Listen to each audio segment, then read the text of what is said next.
Alors, pendant l'intermède, il y a quelqu'un qui m'a demandé, je crois que ça vaut le coup de passer 3 minutes, ce que c'était que les fameuses 7 demeures. Je pense que beaucoup connaissent, mais en fait, certains ne connaissent pas du tout. Hein. C'est très simple, très simple. Vous allez voir, ça fonctionne comme la vie spirituelle avec Jésus fonctionne comme dans le mariage. Comme dans le mariage. Il y a 2 sortes de mariages. Il y a le mariage de raison. Et c'est des mariages solides qu'au XIXe siècle, ils faisaient souvent. On choisissait un homme bien parce qu'il ne buvait pas, mais pas parce qu'on éprouvait des sentiments. Simplement, on voulait fonder famille. Et dans ce cas-là, on n'éprouve pas de sentiments, on l'a choisi avec son intelligence, sa volonté, mais du coup, c'est au jour le jour, on se bagarre pour aimer son mari, lui il travaille pour sa femme, on élève nos enfants ensemble, c'est les 3 premières demeures. Donc au début, on est enthousiaste, à un moment donné, c'est usant, surtout pour les femmes qui ont besoin quand même d'un peu de sentiments, vous êtes d'accord? Comme je disais tout à l'heure, le devoir ça va bien, mais ils étaient durs à la tâche, donc ça tenait. Et puis après, finalement, à force d'exercice, on entre dans une vie de mariage calme, paisible et qui tient bien. Ça se passe pareil avec le Seigneur. Il y a des gens qui, depuis l'enfance, le connaissent. C'est les 3 premières demeures. Ils vont à la messe, ils méditent, ils travaillent la théologie pour connaître Dieu. Et toute leur vie, ils sont chrétiens comme ça. C'est héroïque. C'est un amour formidable quand c'est fidèle.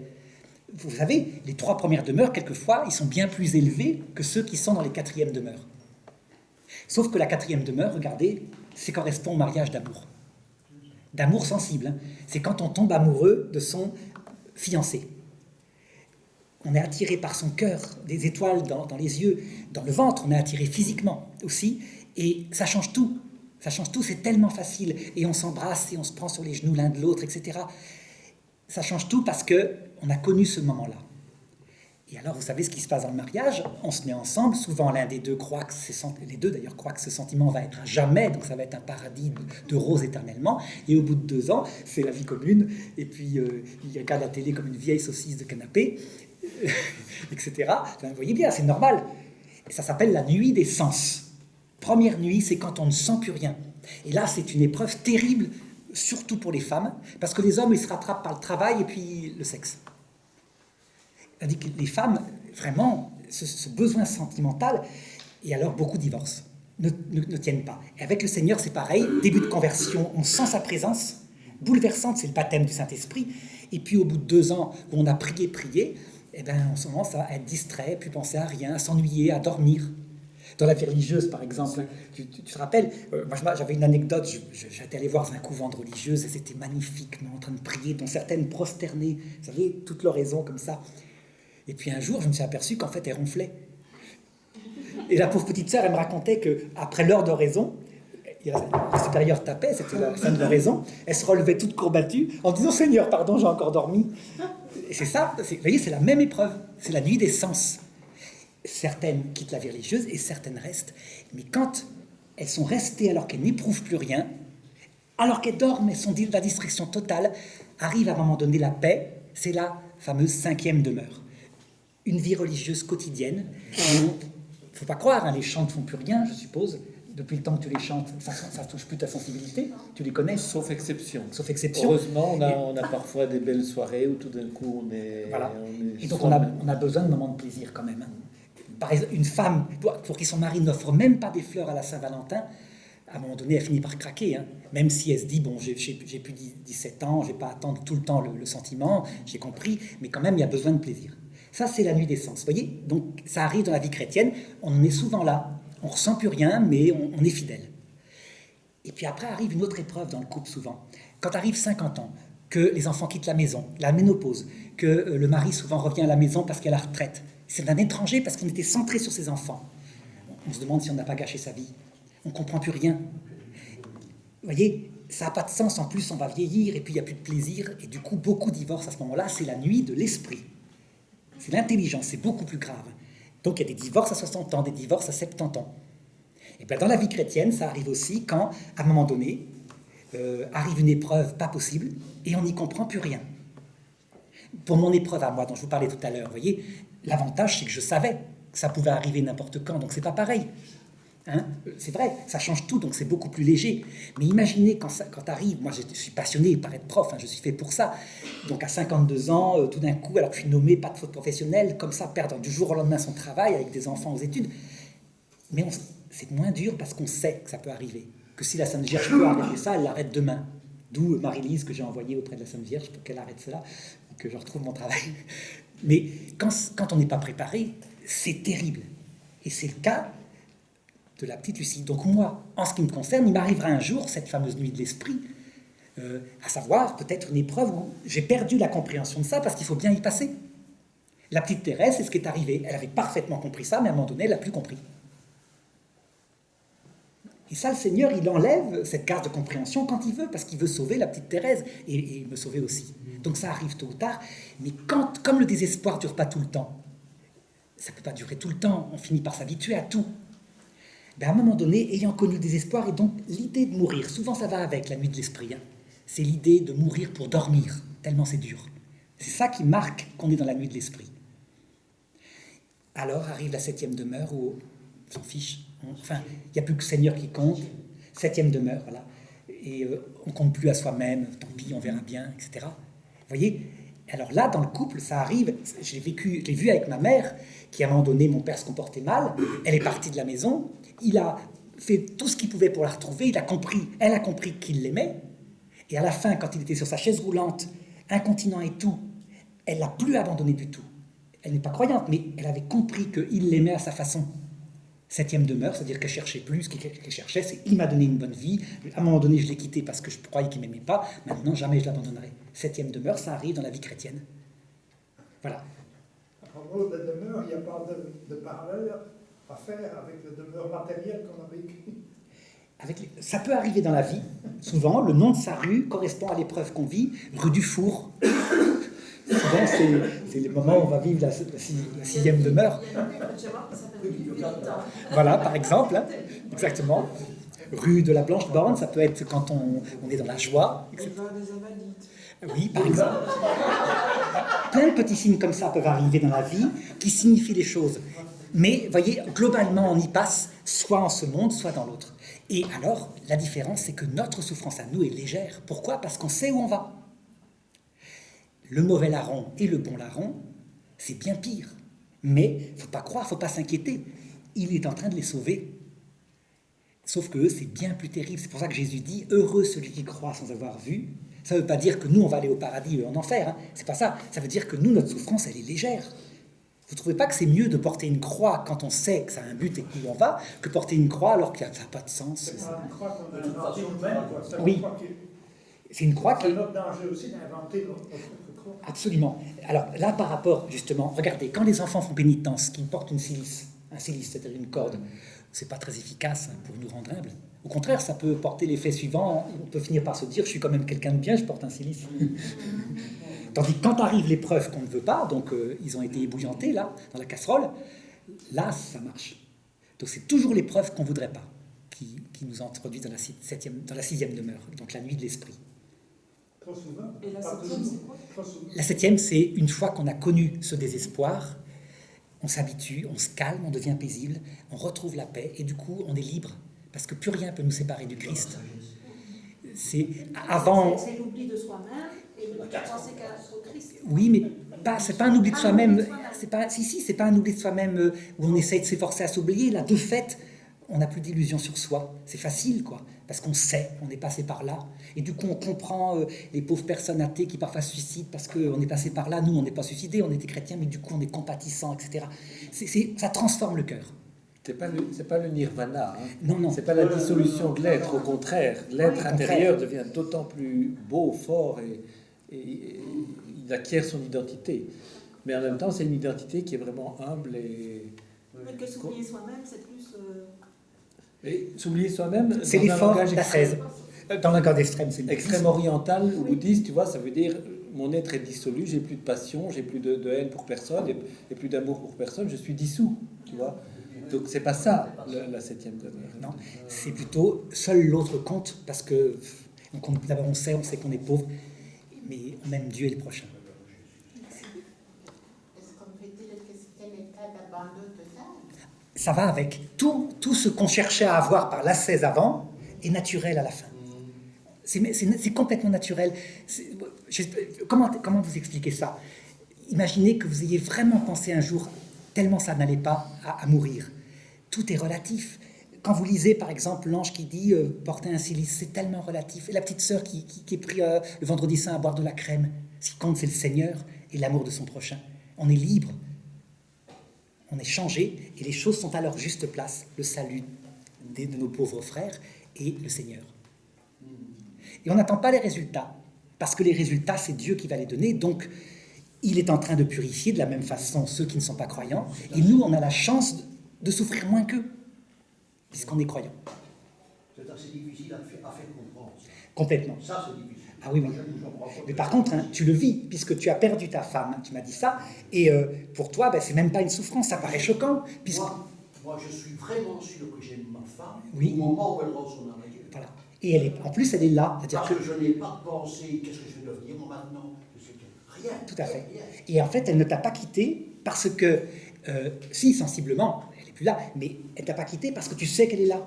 Donc, la souffrance n'existe pas. Alors, les gens vont regarder ça de l'extérieur en disant c'est scandaleux, il n'aime pas sa femme, c'est l'inverse. Mais certains s'imaginent que certains se demandent quand je vais craquer. Quoi. Oui, voilà. Il va y avoir des gens. Il va y avoir des gens. Certains se demandent quand je vais craquer.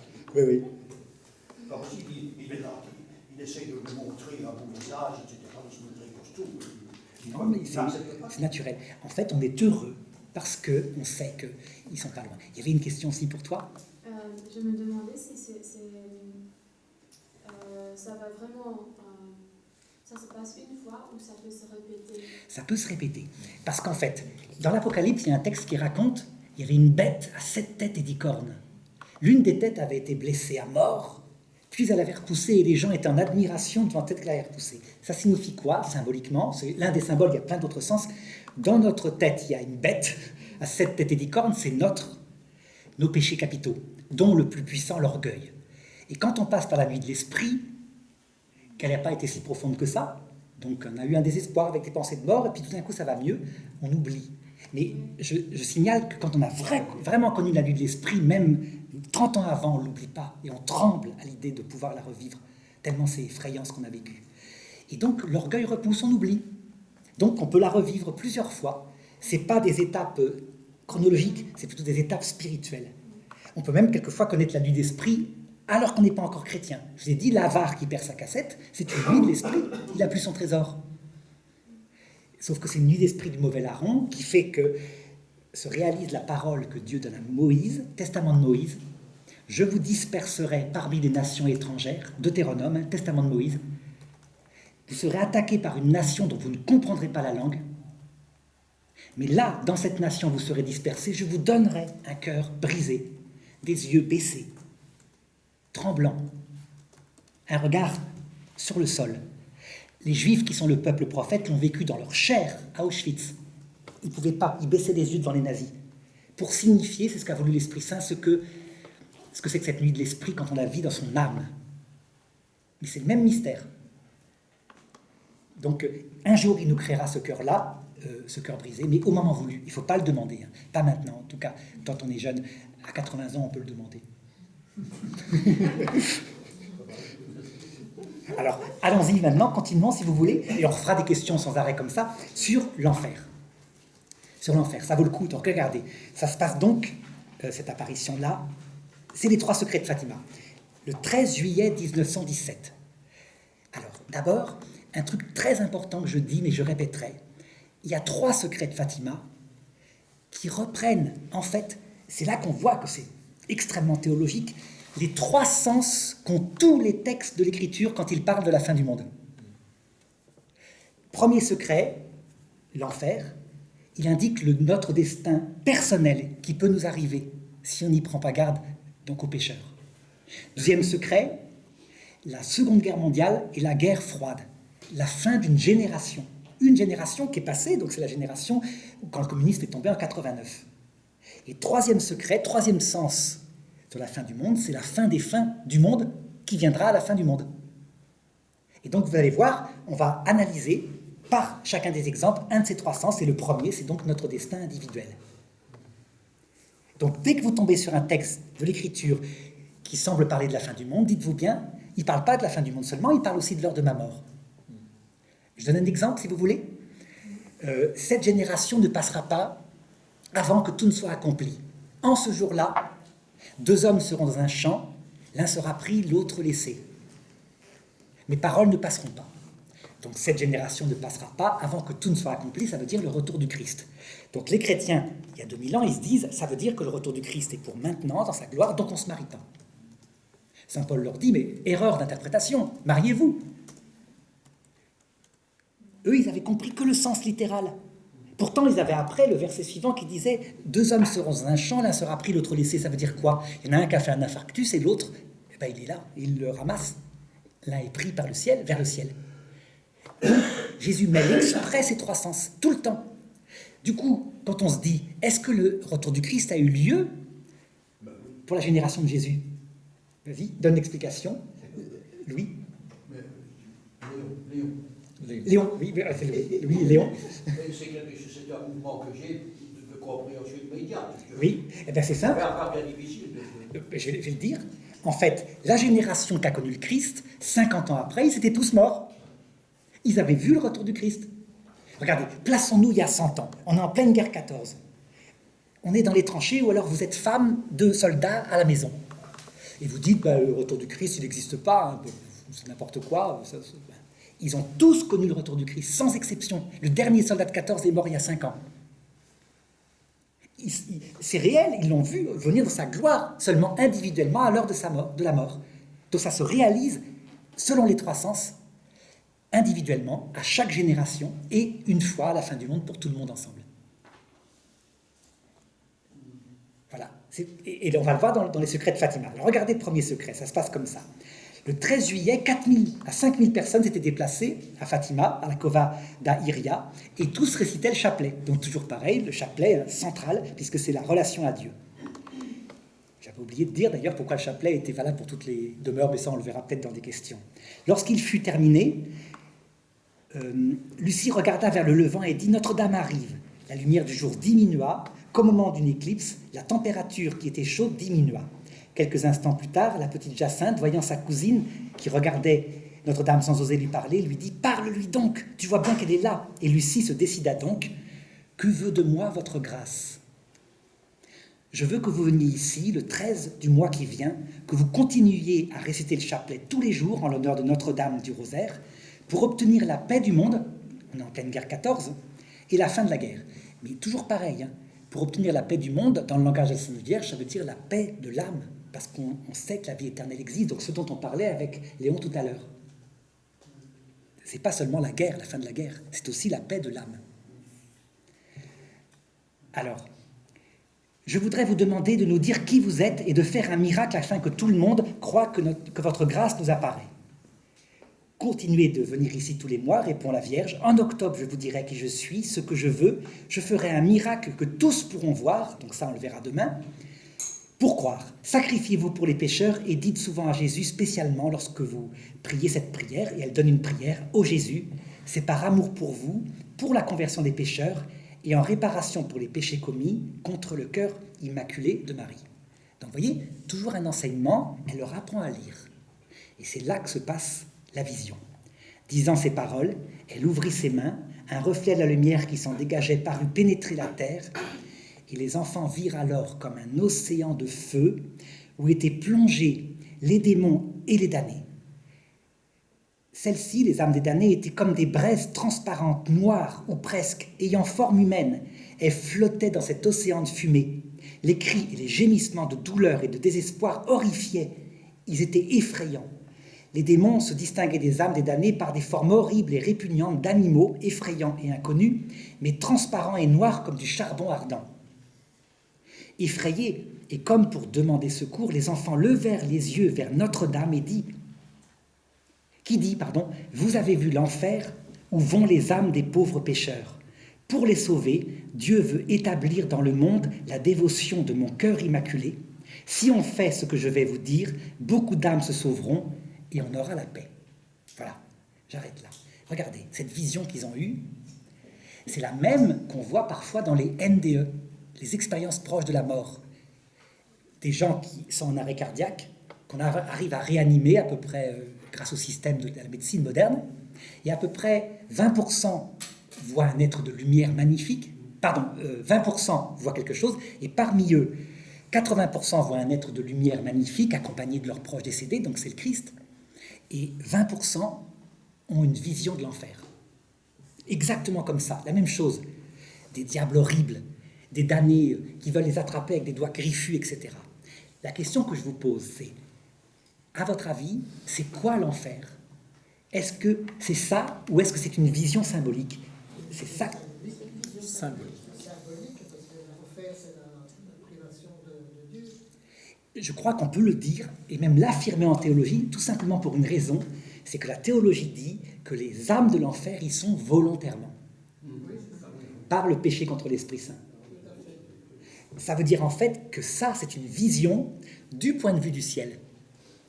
Ça veut dire que le ciel, quand il montre l'enfer, il montre les conséquences somatisation que ça a jusque dans le corps psychique, si on peut dire, puisqu'ils n'ont pas encore leur corps ressuscité, des damnés. Mais que quand le démon montre l'enfer, c'est pas ça qu'il montre. Alors, je vais essayer de l'expliquer, ça vaut le coup, hein, n'est-ce pas? Je crois. Quand on arrive à l'heure de la mort, on est donc confronté à l'apparition du Christ. Tout le monde le verra, accompagné de notre grand-père, notre grand-mère, tous les saints du ciel, les anges qui sont là, Sainte Thérèse de l'Enfant Jésus, et la Sainte Vierge à chaque fois quand on l'a priée. Si on est protestant, elle peut se cacher un certain temps, puis elle vient plus tard. Mais elle viendra quand même, hein, parce que les protestants sont forcément catholiques, puisque le ciel est catholique. Dans ce sens, catholique, ça veut dire qu'il n'y a pas que le Christ, il y a la communion des saints. C'est ça, être catholique. Hein. Les protestants disent le Christ seul, les saints ne comptent pas, ils changent d'avis, hein, évidemment. Et alors, là, on comprend, en voyant le Christ, d'un seul coup, ce que c'est que son évangile. Donc les histoires que pour voir Dieu, il faut être tout humble et tout amour. On voit aussi toute sa vie, pourquoi on a souffert sur terre, pourquoi il s'est caché. À cette lumière, on comprend d'un seul coup. Hein. Tout le monde. Ça se passe à l'heure de la mort, c'est pas après la mort. Donc c'est un passage où on peut vraiment se convertir. C'est très important de savoir ça. À l'époque de saint Thomas d'Aquin, les pauvres ne savaient pas ça. Ils pensaient que dans le passage de la mort, il n'y avait rien qui se passait. Donc quand on mourait sans être chrétien, quelle que soit la cause, on allait en enfer. Y compris les bébés morts sans baptême. Il a fallu Sainte Faustine hein, pour montrer que non, c'est un passage, donc il dure longtemps. Marthe Robin le confirme. Mais on doit être confronté aussi aux démons. Alors pourquoi on doit être confronté aux démons? Je ne sais pas si vous avez l'idée, ça paraît bizarre. D'abord, je ne sais pas si vous y croyez à ça, qu'on doit être confronté aux démons. Si, parce que Dieu est juste, il donne le libre arbitre. Et en plus de ça, Jésus, à sa part, de dire vous m'aimez, et l'autre essaie aussi de tirer par jalousie pour nous permettre. Tout à fait. Donc vraiment, le libre arbitre. C'est essentiel. Vous voyez comme ça change tout. C'est pas donc, d'un côté, proposition d'un lieu, une casserole où on cuit éternellement, en étant retourné par le gris, par des démons qui... Vous voyez, parce que gris et de l'autre côté, un jardin de lumière avec des sources vives. C'est ça, le paradis et l'enfer, on ne choisit pas. Tout le monde va au paradis. Non, c'est que d'un côté, il y a quelque chose de merveilleux, mais avec des inconvénients, c'est le paradis, et de l'autre côté, quelque chose de merveilleux et avec des inconvénients, c'est l'enfer. Et qu'en fonction de ce qu'on est, on va choisir ce qui nous plaît, le bien. On choisit toujours ce qui nous semble bien. Donc personne ne choisirait une casserole de feu. Alors il faut chercher ce que c'est que le bien qu'il y a en enfer. C'est ça qui est important. Quel peut être le bien magnifique, grandiose, qui attire des gens au point que beaucoup se damnent? Alors le matériel est donné, c'est certain. Vous voyez, quand le démon promet à Ève, vous ne mourrez pas, comment dirais-je, vous vivrez éternellement, vous serez comme des dieux, vous choisirez le bien et le mal. Il promet un vrai paradis matériel avec vraiment une résurrection. Et il ment pas, il y aura une résurrection des damnés. Ils retrouveront leur corps. Mais ils sont spiritualisés, il y a plus que ça. Qu'est-ce qui peut faire qu'on puisse mépriser un tel amour, celui du Christ, et choisir l'enfer avec ses inconvénients? L'orgueil de soi-même. Voilà. En fait, c'est ça. En enfer, on choisit librement le bien et le mal soi-même. On est comme un dieu. En fait, c'est tout simplement ce que Lucifer a plaidé à Adam et Ève en toute vérité. Il n'y a pas plus. Ça s'appelle le mystère de l'iniquité. Donc, vous voyez, c'est pas une histoire de vous aurez du plaisir sexuel, etc. Ça, c'est sur la terre, c'est Satan qui se camoufle. Mais quand il apparaît sous forme de Lucifer à l'heure de la mort, c'est-à-dire dans sa vérité, il leur propose le vrai enfer. Tu seras digne. Tu régneras sur toi pas ces histoires où tu es vautré dépendant du Christ, où chacun est mis en avant l'autre, des trucs minables. Non, non, tu seras comme un Dieu, maître du bien et du mal.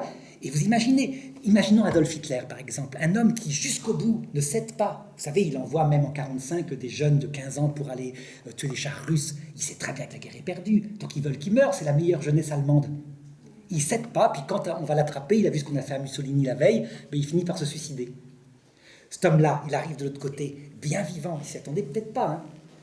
Et il voit un Dieu de l'humilité et de l'amour, qui est prêt à lui pardonner. Il y a sa mère avec, il y a peut-être son père, il y a la Vierge Marie, puisqu'il était catholique à la base. Et de l'autre côté, un Dieu grandiose. Mais il voit aussi tout le mal qu'il a fait. Il voit tout le mal qu'il a fait dans les yeux de la Vierge, tout le mal qu'il a fait dans les yeux de la Vierge, dans les yeux du Christ. Et de l'autre côté, un démon qui lui dit que c'était le bien. Au moins, il a fait la grandeur de l'homme debout. Debout, l'homme debout, c'est 666. L'homme sans Dieu, c'est le fameux chiffre de la bête. Vers quoi, à votre avis, va pencher son cœur, là, d'un coup, comme ça? Sauf que Dieu a des ruses, hein. Il va tout faire pour le sauver, donc peut-être qu'il n'a pas eu cette apparition tout de suite. Il a sans doute traîné comme fantôme quelque temps pour réfléchir.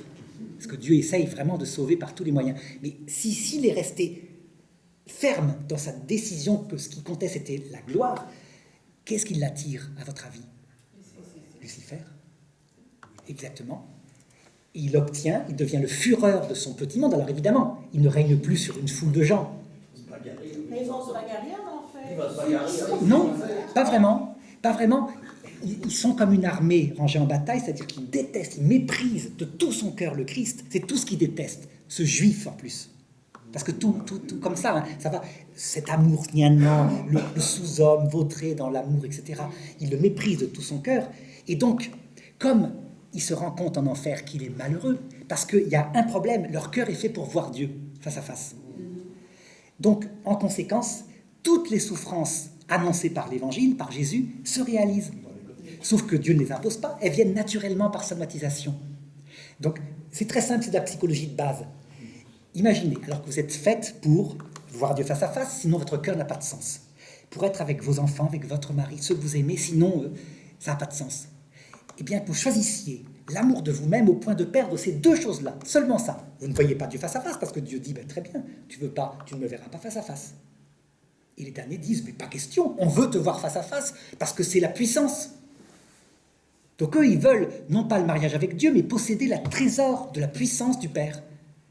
C'est fantastique. Et Dieu leur répond, non, c'est un mariage d'amour. Donc ils n'auront jamais, il leur dit, allez-vous-en loin de moi, maudit. Hein? Donc la présomption des damnés, c'est qu'ils réclament la vision béatifique, à leurs conditions. C'est pour ça qu'ils se battent d'ailleurs. Sinon, pourquoi se battre à attirer les hommes vers l'enfer s'ils n'avaient pas un projet en tête? Il faut une motivation. Alors, ils sont en enfer, ils n'ont pas de prochain parce qu'ils sont égoïstes, donc forcément on peut être plusieurs, mais on se déteste. Par contre, ils ont une sorte d'unité pour entraîner le maximum d'hommes avec eux dans la révolte, de manière que si l'humanité entière se damne, Dieu cède. Et qui renonce à son projet de vision béatifique fondée sur l'humilité et l'amour pour donner la vision béatifique, parce qu'on la mérite, on est intelligent, on a été créé pour ça, c'est quand même normal de nous la donner. On est fait pour voir Dieu. Vous voyez, l'analyse, c'est ce qu'on appelle le mystère de l'iniquité. C'est intelligent, c'est suprêmement spirituel. Et alors le problème, c'est qu'ils sont vraiment dans ce que raconte l'Évangile. Première souffrance, le feu.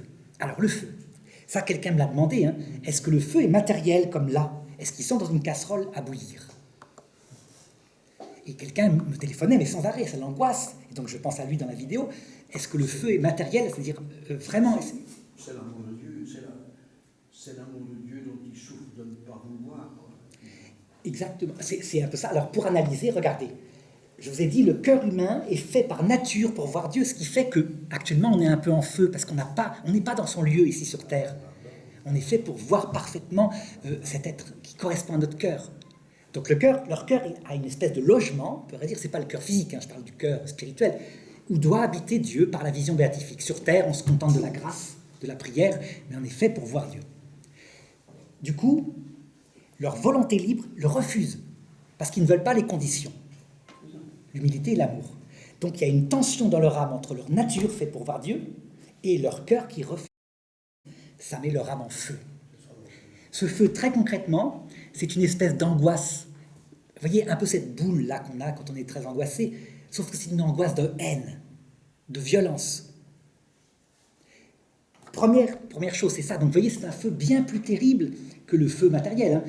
Je vais vous le prouver. Ceux qui connaissent l'angoisse, non pas parce qu'ils sont méchants, mais parce qu'ils vivent sur Terre et puis il n'y a pas Dieu. Et donc leur cœur est vide. On voit ça souvent, hein. Beaucoup d'angoisses viennent de là. Ils se jettent sous des trains. Ils peuvent boire de la soude caustique pour se suicider tellement ils souffrent. Ça veut dire que la souffrance physique est moins dure que la souffrance spirituelle. La plupart des suicides, c'est ça. Parce que une vie insensée. Ils sont faits pour Dieu, mais ils ne le voient pas. Donc ils souffrent atrocement, c'est un feu, sauf que ça, c'est le feu du purgatoire. C'est pas le même que le feu de l'enfer. Parce que leur âme n'est pas mauvaise.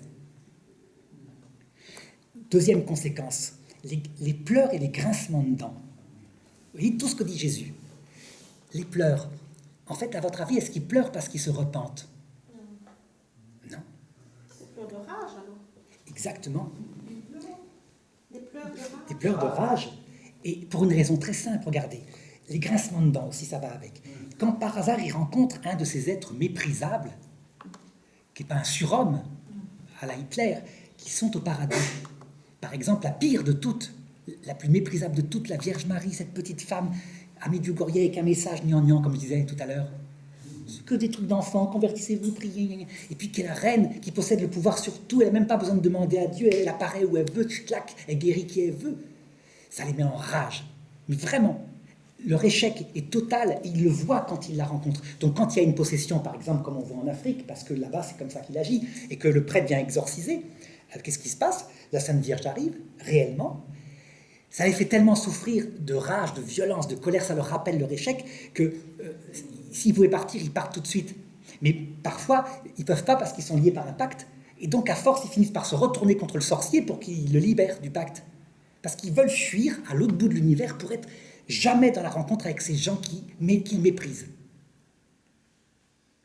Donc, vous voyez, tout ce que raconte l'Évangile est réel. Donc, après ça, quand le ciel montre l'enfer, le ciel, il voit ça. Donc, il va montrer l'enfer aux enfants comme ça. Avec des monstres horribles, etc., qui collaborent, parce qu'en fait, on voit leur âme. Mais des conséquences aussi somatiques. Qu'est-ce qu'il y a comme autre souffrance? Tiens, prenons le feu matériel. Est-ce qu'il y en a un? Ils sont, dit la Bible, dans le glacé, dans le feu, ils passent du glacé au feu, etc. Eh bien, ça se répercutera jusque dans leur corps quand ils ressusciteront. Donc les damnés, ils sont lumineux quand on voit un damné en voyant son corps, un damné ressuscité, hein, à la fin du monde, en voyant son corps, on voit son âme. Et là, vous allez voir, ça paraît surprenant ce que dit saint Thomas d'Aquin, mais c'est vrai, on se réjouit pour lui. Ça paraît bizarre. Pourquoi? Parce qu'il est librement en enfer. C'est son choix. En fait, est-ce qu'ils peuvent sortir de l'enfer? Qu'est-ce que vous en pensez? Vous allez voir. Et vous n'inquiétez pas, moi je suis fidèle au dogme. Je sais que vous pensez que je vais dire une hérésie, mais rassurez-vous. Une autre chance pour qu'il puisse. L'apocatastase. L'apocatastase, condamné par l'Église. Pour ça, ils doivent diminuer leur orgueil qui est à la base de cette conduite. Exactement, il faudrait ça. Mais Ça, c'est le purgatoire, ça. Alors, le dogme le dit, l'enfer est éternel. Donc, vous voyez, vous inquiétez pas, hein, je ne vais pas faire d'hérésie, vous allez voir. Il n'y a pas plus fidèle au dogme que moi, ce qui me les ennuie d'ailleurs. Parce qu'actuellement, ce n'est pas la mode. Mais en fait, est-ce qu'ils pourraient sortir de l'enfer? Oui, ils pourraient, quand ils le veulent. Il suffirait qu'ils se convertissent. Donc l'enfer n'est pas éternel parce qu'ils ne peuvent pas se convertir.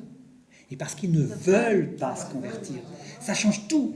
Vous voyez, ça change tout. C'est incroyable, ce petit mot-là, ce petit voyelle. Non, Celui qui le veut vraiment.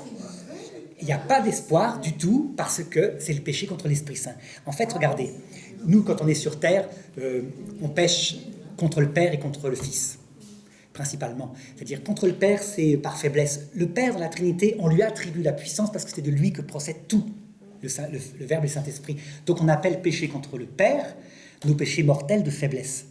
Du style, je trompe mon mari parce que elle avait une bonne tête, la femme. Je trompe ma femme parce qu'elle avait une bonne tête. Enfin, je ne sais pas ce que j'ai inventé. À l'heure actuelle, on ne sait plus. L'enfer, c'est le purgatoire. Alors, ça veut dire que ceux qui ont vu le Christ à l'heure de la mort et qui ont été capables de lui, on peut dire, lui cracher au visage en méprisant son amour, sont tellement lucides, Il n'y a aucune ignorance, ce que je disais tout à l'heure. Hein. Ils savent ce que c'est que leur péché. Ils savent qu'il y a un pardon possible. Il n'y a pas de nouvelle connaissance possible. Aucune nouvelle Ils connaissance ont toute possible. la connaissance dont ils ont besoin. Voilà. Ils savent qu'ils seront en feu. On leur a montré l'enfer comme le ciel le montre, avec la rage, etc. Tout.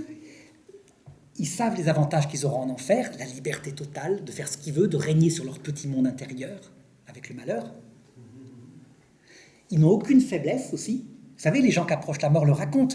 Imaginez quelqu'un qui est névrosé toute sa vie. Névrose, vous savez ce que c'est? C'est une angoisse, par exemple, tellement forte tout le temps qu'elle nous empêche de vivre. La passion, c'est quand c'est ponctuel, et une névrose, c'est une angoisse, quelle qu'elle soit. Ça peut être une joie excessive tout le temps, ça peut être une angoisse excessive, mais qui empêche de vivre. Ça détruit les gens, ça. Tout est guéri. Une paix totale. Les boîtes marchent, les aveugles voient à l'heure de la mort. Et le Christ apparaît à ce moment-là. Donc ils ont une telle maîtrise d'eux-mêmes qu'ils n'ont plus peur de l'enfer. Toutes les peurs ont disparu. Ils ne sont plus pris par leurs instincts. Donc si quelqu'un a trompé tout le temps sa femme parce qu'il n'arrivait pas à contrôler son corps, c'est fini. Il est libéré. Il est... quand il regrettait tout le temps, en revenant comme un ivrogne, par exemple, qui regrettait tout le temps parce qu'il ne voulait plus boire, il avait promis à sa femme, il retombait dedans, la tentation disparaît à l'heure de la mort. Donc les péchés de faiblesse, qu'on appelle les péchés contre le Père, n'existent plus. Ensuite, les péchés contre le Fils, on lui attribue dans la Trinité la connaissance. C'est le Verbe du Père. C'est la connaissance éternelle du Père. Donc on appelle péché contre le Fils tous les péchés d'ignorance. Donc ce que font nos enfants quand ils divorcent, ou ce que font les francs-maçons quand ils croient sincèrement que Dieu n'existe pas, pour être heureux sur terre, en disant l'avortement, mais on est pour, ces histoires d'âme, ça n'existe pas. Ils ignorent ce qu'ils font. C'est le péché contre le Fils. Péché mortel, ils sont séparés de Dieu, ils sont morts spirituellement. Mais à l'heure de la mort, ça disparaît, puisqu'ils voient le Christ et les enfants sont là. Et le pardon leur est proposé, sans oublier, comme disait Monseigneur Léonard, la réalité de leur crime. Mais ils ne savaient pas, donc la vérité qu'ils ne savaient pas. Résultat, si quelqu'un là, face au Christ, choisit l'enfer, c'est le péché contre l'Esprit Saint. Pourquoi on l'appelle comme ça? Parce qu'il est produit par la connaissance parfaite. Absolument. En connaissance des causes. Connaissance parfaite, donc plus d'ignorance, plus de péché contre le Fils. Et deuxièmement, maîtrise de soi parfaite, c'est la deuxième condition, hein. Donc plus de faiblesse, les péchés contre le Père ont disparu. Et donc, quand je dis parfait, c'est parfait, jusqu'à l'éternité, il voit tout. Et donc, quand il se retrouve en enfer, par exemple, imaginez que je choisisse l'enfer, hein, priez pour moi, ça n'arrive pas, parce que, mais imaginons, tu viendrais me voir 100 000 ans plus tard, en me disant, Arnaud, quand même, tu te rappelles la retraite, etc., etc., je te dirais, jamais, jamais, mais ces histoires-là d'humilité, d'amour, etc., et tu respecterais. Mais voilà, ça n'arrivera pas, puisque vous avez vu, hein, on peut être certain qu'on est sauvé, en fait. Quand on comprend, hein, on peut être certain qu'on est sauvé. Les petits-enfants l'ont su. Juste par l'amour du Christ. Par l'amour du Christ et au fait qu'on arrive à genoux, qu'on se prépare à arriver à genoux, ne serait-ce qu'en se confessant, en s'entraînant sur terre. Il y a une très belle parole qui est donnée par Jésus à Sœur Faustine. J'ai ouvert mon cœur en tant que source vivante de miséricorde. Qui dit ça, hein? Que toutes les âmes y puisent, ils viennent, s'approchent de cet océan de miséricorde. À l'heure de la mort, j'emplirai, celui qui a confiance en la miséricorde, à l'heure de la mort, j'emplirai son âme de ma divine paix. Complètement. C'est exactement ça. De même, tous les trucs qu'on voit, par exemple les oraisons de Sainte Brigitte, je promets à celui qui dira ces oraisons sera sauvé. Je promets que celui qui dira le chapelet, la Vierge, je serai là comme Vierge Marie à l'heure de sa mort. Mais ça se réalisera vraiment. Elle sera vraiment là. Il suffit d'avoir dit un « Je vous salue Marie » dans sa vie, un seul, et elle sera là. Tout se réalise. Évidemment, le verbe sauver, il faut bien le comprendre comme le choix fondamental du Christ et du salut, et pas forcément l'accès direct à la béatification. Tout à fait. C'est l'accès à la promesse après le jugement individuel, tu iras au paradis. Voilà. C'est certain. Les voyants de Fatima ont eu un peu plus que cette simple promesse-là. Hein, quelque part, la Vierge leur a promis qu'ils auraient un accès direct au ciel. Non, elle dit, non, tu iras au ciel, mais tu devras dire beaucoup de chapelets. Donc pour le petit François, il y a l'annonce du purgatoire. Et pour les autres, tu auras beaucoup à souffrir sans arrêt. Oui, mais on peut comprendre son purgatoire. Enfin, moi, je le comprends comme un purgatoire sur la terre. Ah oui, absolument, sur terre, absolument, comme le bon larron. Oui. Mais purgatoire sur terre, purgatoire au ciel, c'est la même chose. C'est la même chose. C'est la même chose, exactement. Hein. Si on ne le fait pas sur terre, on le fait sur la terre, et c'est ce que je vais aborder maintenant. Mais il y avait une autre question, c'était toi? C'est pas vraiment une question. En fin de compte, avec tout ce qu'on dit ici, c'est bien pour bien montrer que Jésus est partout. À Sainte Faustine, il dit une chose, à Sainte Brigitte, autre chose. Donc, il n'y a que des occasions que pour être sauvé et s'approcher de lui, de son amour. Voilà. Il donne, en fin de compte, Il veut nous sauver. voilà, la moindre petite chose. Tout à fait. Ça lui m'a fait. Et adapté à toutes les sensibilités. Oui. Ça veut dire que, quel que soit où tu en es rendu dans la vie spirituelle, il y aura une forme de langage du Christ, une forme de pastoral qui te correspondra. Ceux qui ont besoin d'être sauvés en mettant un petit cierge parce qu'ils n'arrivent pas à prier à l'église, le cierge, ça va être le moyen par lequel ils seront sauvés. Mais l'essentiel, c'est que tout homme, sans exception, se verra proposer le salut parfaitement. Et ça doit nous enlever nos angoisses par rapport à nos enfants qui ont perdu la foi. C'est ça, absolument. En fait, c'est quelquefois plus efficace, mais plus douloureux. Parce qu'ils passent par les épreuves terrestres. Souvent, ils connaissent le divorce, mais un divorce qui les laisse en morceaux. Et quand ils arrivent face au Christ, ils sont déjà prêts, en fait. Ils ont connu la fameuse nuit de l'esprit. Oui. Le bien de l'enfer, est-ce que c'est la même chose que l'arbre d'Adam et Ève, la connaissance? Exactement la même chose. En fait, c'est pas la connaissance au sens où vous ferez de la science. Ça leur a été donné. Ils pouvaient faire de la science, Adam et Ève, ils devaient nommer les animaux. Ils devaient maîtriser la nature. Non, c'est la connaissance dans ce sens, choisir soi-même ce qu'on appelle le bien et le mal, indépendamment de ce que dit Dieu. La seule demande que leur fait Dieu à Adam et Ève, c'est de dire que ceci est le bien parce que Dieu l'a dit. Et donc de mettre comme bien en premier l'amour de Dieu et l'amour du prochain. Et l'obéissance.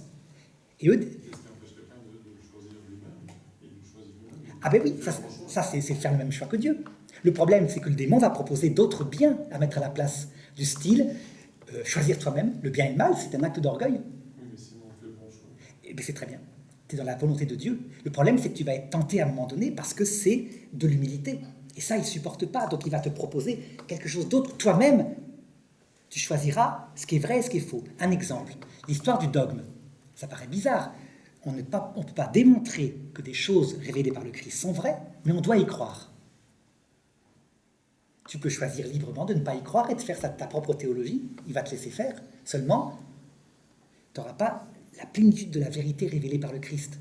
Si par contre tu fais l'acte d'obéissance, de faire confiance à ce que donne l'Église à travers le magistère infaillible du pape en ce qui concerne le salut, Tous les théologiens, est-ce que c'est pas leur métier? Non. Ah non. Les théologiens qui décident d'être fidèles au dogme sont minoritaires actuellement. Le dogme, c'est créé. Il n'a pas été créé comme ça une fois. Alors, les dogmes, c'est simplement, au cours de l'histoire de l'Église, l'Esprit Saint qui inspire des papes ou des conciles unis au pape pour qu'ils définissent que telle interprétation de l'Écriture et de la tradition est vraie ou est fausse, mais avec un langage précis, du style « l'enfer est éternel, voilà un dogme ». Dogme de foi. Dogme de foi, donc l'Église a dit à un moment donné « l'enfer est éternel, nous condamnons la doctrine qui dit qu'il y aura possibilité pour les damnés d'être sauvés, l'apocatastase ». Toi, tu es là, tu te dis « est-ce que j'y fais confiance ou pas ?» Tu as deux solutions, soit tu obéis, mais à ce moment-là, tu dois garder ça avec l'autre dogme qui dit que Dieu est amour, ou alors, si tu ne comprends pas, acte de foi, ou alors tu fais une théologie en sortant de la théologie de l'Église. Donc il y a tout de même une obéissance. Tu vois un petit peu le truc qui ne concerne que la foi. Dans la science, tu n'obéis pas, tu obéis au réel. Dans la théologie, comme ce n'est pas démontrable pour le moment, tu obéis à la parole d'hommes que tu dois croire que, alors qu'ils font plein de bêtises, ils sont inspirés par Dieu infailliblement pour dire ce que Jésus veut dire dans la matière de la doctrine. Ces théologiens-là, ils choisissent le bien ou le mal. Absolument. Donc il y a plein de théologiens actuellement qui vraiment... Mais même ceux qui ont défini la doctrine de l'Église, ils ont quand même dû à un moment donné, même s'ils sont inspirés. Ah, tu veux dire... C'est le mystère du magistère. Oui, ça. Ils ne choisissent pas par leur orgueil. C'est-à-dire, eux peuvent très bien le faire avec une mauvaise intention, mais l'Esprit Saint a promis pour nous, le troupeau, qu'ils ne pourraient pas se tromper dans ce cas-là. Donc quel que soit leur orgueil à eux, il y a peut-être des papes en enfer, peu importe. Je te donne un exemple pour te montrer ce que c'est que le magistère. Le magistère juif infaillible, il existait déjà. Caïphe, tu te rappelles au moment de la croix? À un moment donné, les chefs des Juifs se réunissent et disent comment on va faire disparaître cet homme-là, il fait beaucoup de bien, c'est problématique. Et ils s'engueulent, et Caïphe, tout d'un coup, qui était grand prêtre cette année-là, se met à dire, mais vous n'y comprenez donc rien, vous ne comprenez pas qu'il vaut mieux qu'un type meure tout seul, plutôt que le peuple tué par les Romains. Donc il a dit une vérité, sa pensée elle est nette, il faut zigouiller ce gênant, voilà, c'est un homme mauvais. Et Saint Jean commente en disant, en fait il ne dit pas ça de lui-même, mais l'Esprit Saint lui inspira que le Christ devrait mourir, non seulement pour le peuple juif, mais pour l'humanité entière. Donc le dogme, ça ne dépend pas de la qualité du pape. Ils peuvent choisir, être de l'orgueil, mais l'Esprit Saint a promis pour nous troupeaux de mettre des vérités certaines là-dedans. Tu vois un petit peu, c'est mieux comme ça. Donc le salut individuellement des papes, c'est quelque chose. L'infaillibilité porte sur la doctrine, voilà, c'est ce que je dirais. Oui ? Le jugement dernier, Alors, le jugement dernier, c'est une fois qu'on a vu le Christ et le démon, que on a vraiment choisi en toute liberté l'évangile du Christ, ou au contraire de mépriser de tout son cœur le Christ, alors le Christ ratifie notre choix, qui sera définitif. Il dit, personne ne change jamais, tout le monde peut changer, mais personne ne change jamais. Ceux qui vont au paradis en passant par le purgatoire parce qu'ils ont vu le Christ et leur âme est toute amoureuse, et ceux qui ont choisi l'enfer parce qu'ils n'ont aucune connaissance nouvelle qui peut les faire changer. Donc il n'y aura pas de salut pour les damnés, jamais. Ils ne veulent pas. Alors, par contre, regardez, que je continue, il reste combien de temps? La messe, c'est dans 14 minutes. Donc, 14 minutes. Il faudrait leur laisser quand même moins 5-10 minutes de break. 5 minutes alors, parce que comme ça, voilà, exactement. Comme ça, je termine ça. Alors, attends, parce que, oui, on fera plutôt des questions après, comme ça, je termine cette chose-là. Regardez, un truc très important que je voudrais parler. Du coup, prenez la parabole, on va voir si c'est logique. La parabole du riche et de Lazare. Vous vous rappelez, je vous la raconte rapidement. Un homme riche qui mangeait, et le pauvre Lazare à sa porte, qui était un mendiant, aurait bien voulu manger les os qu'il donnait à ses chiens. Un jour, le pauvre mourut et se retrouva dans le sein d'Abraham, donc manifestement le paradis provisoire avant la vision béatifique, avec Abraham. Et puis le riche mourut et il se retrouva dans l'Hadès. Et là, en proie à des tortures terribles, il vit Abraham de loin et lui supplia en disant « Envoie Lazare auprès de moi, qu'il trempe son doigt dans l'eau que vous avez à boire pour toucher ma langue, tellement j'ai soif. » Et ensuite, Abraham lui répondit « Mon fils, tu as eu le bonheur sur la terre, maintenant tu as le malheur. » Et Lazare a le bonheur, chacun son tour. Alors, le riche répondit « Dans ce cas-là, envoie au moins Lazare auprès de mes frères qui leur apparaissent pour leur dire qu'il faut qu'ils se convertissent, parce que sinon ils vont venir dans ce lieu d'horreur. » Et, comment dirais-je, Abraham leur répondit, ils ont les prophètes, ils ont la Bible, ils ont l'écriture. Le riche de répondre, mais fais une apparition. Et Abraham de répondre, si un mort ressuscitait, il ne croirait pas. À votre avis, ce riche est-il en enfer? Il est en enfer? Il est en enfer parce qu'il a eu l'occasion de choisir, il a choisi d'aller en enfer. Tu dis ça. Donc, deux personnes disent qu'il est en enfer. Qui dit qu'il est au purgatoire? Une personne, deux personnes. Peut-être parce qu'il veut sauver les autres. Oui, voilà, ça ne correspond pas à l'enfer, regardez bien. Pourtant, regardez, ce que vous avez dit là, tous les pères de l'Église, sans aucune exception, jamais, il n'y en a pas un seul, on dit comme vous, depuis toujours. Sauf un, le pape Benoît XVI. Spe Salvi 44, encyclique du pape, Spe Salvi 44, très humble, donc pas du magistère solennel, du magistère ordinaire, simple. Et il dit, manifestement, c'est par là qu'est apparue l'idée du purgatoire. Regardez, ça colle pas. Voilà. Et comme l'amour de Dieu et l'amour du prochain, c'est... Tout à fait. Il n'a pas l'attitude d'un damné. Regardez, je vous relis le texte de Fatima. Donc, comme un océan de feu étaient plongés les démons, donc là on pourrait dire un océan de feu, oui, il est dans un océan de feu. Donc on pourrait dire que le feu du purgatoire est le même feu de l'enfer. Sauf que regardez la suite. Ils étaient plongés, donc voilà, donc des âmes noires, presque, ayant forme humaine, donc les démons comme des bêtes horribles et effrayantes, etc. Ça ne correspond pas. Je vous ai dit que les damnés, leur attitude, c'est de faire venir tout le monde en enfer parce qu'ils estiment que Dieu va changer. Donc les pères de l'Église, pour essayer de dire qu'ils étaient en enfer, ont dit, en fait, ils veulent pas qu'ils aillent en enfer parce que leur présence les ferait souffrir encore plus. Et ils essayaient de retomber sur leurs pattes en disant, oui, ils demandent de l'eau, de la grâce, parce qu'en fait, ils se repentent pas, mais ils ont du remords de souffrir. Mais ça correspond pas à ce riche. En fait, le riche est au purgatoire. C'est manifeste, c'est clair. Mais c'est nous maintenant, grâce à Benoît XVI, qui le découvrons au XXIe siècle. Vous vous rendez compte, quand Saint Louis-Marie de Montfort nous disait « Les saints des derniers temps auront plus de lumière comme le soleil par rapport aux saints des premiers temps qui avaient que la lumière de la lune », on le voit en acte. C'est grâce au Christ. Grâce au Christ et l'Esprit Saint qui inspire dans le magistère des choses qui étaient dans l'Écriture. Hein? Qui inspire Benoît XVI. Qui inspire Benoît XVI, là, tout à fait. Qui n'a pas osé en faire un dogme parce qu'il est très humble. Il y a d'autres choses dans son encyclique extraordinaires, hein. Mais c'est fantastique, c'est nouveau. Qui inspire Benoît XVI et qui lui permet donc de sortir de ce qu'il s'est toujours fait, de ce qu'il s'est toujours dit. Voilà. Ça veut dire aussi que quand unanimement les pères de l'Église disent quelque chose, ça peut être faux.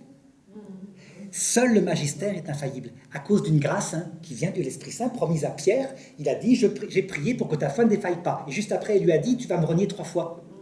Donc ça ne concerne pas le comportement privé. Ce qu'il dit comme étant la foi. Donc faites ce que je dis, faites pas ce que je fais. C'est ce qu'on appelle dogme. Voilà, c'est ce qu'on appelle un dogme. C'est bizarre, hein? Mais c'est fantastique. Si c'est vrai, ça veut dire qu'il y a une protection.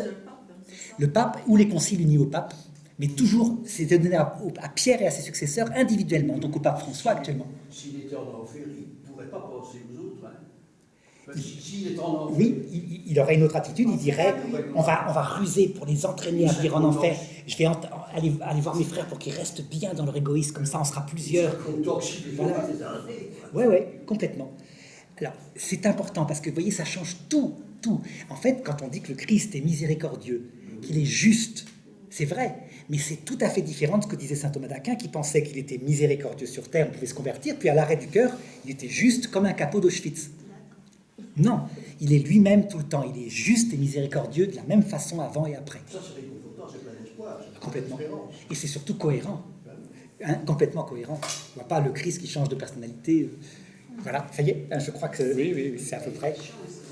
J'imprimerai d'ailleurs une homélie d'hier du pape François où il manifeste que le message de miséricorde est à voir en premier dans le message de Fatima. Oui.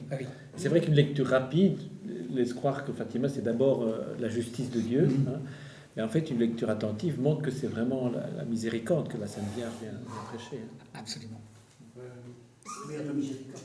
Oui, Notre-Dame du Rosaire. Elle va donner son nom, c'est Notre-Dame du Rosaire. Voilà. Y aurait-il 2 sortes d'enfer? Oui, c'est le même feu, mais les personnes ne sont pas les mêmes. Le même feu qui purifie au purgatoire, c'est l'absence de Dieu dont on est amoureux. Même si on ne le connaît pas, on peut l'aimer avant de le connaître, dit saint Augustin. On a déjà appelé enfer le purgatoire. L'enfer, c'est le même feu, l'absence de Dieu, mais pour des personnes qui le connaissent et qui le détestent. Mais c'est le même feu dans les 2 cas, l'absence de Dieu, l'absence du prochain.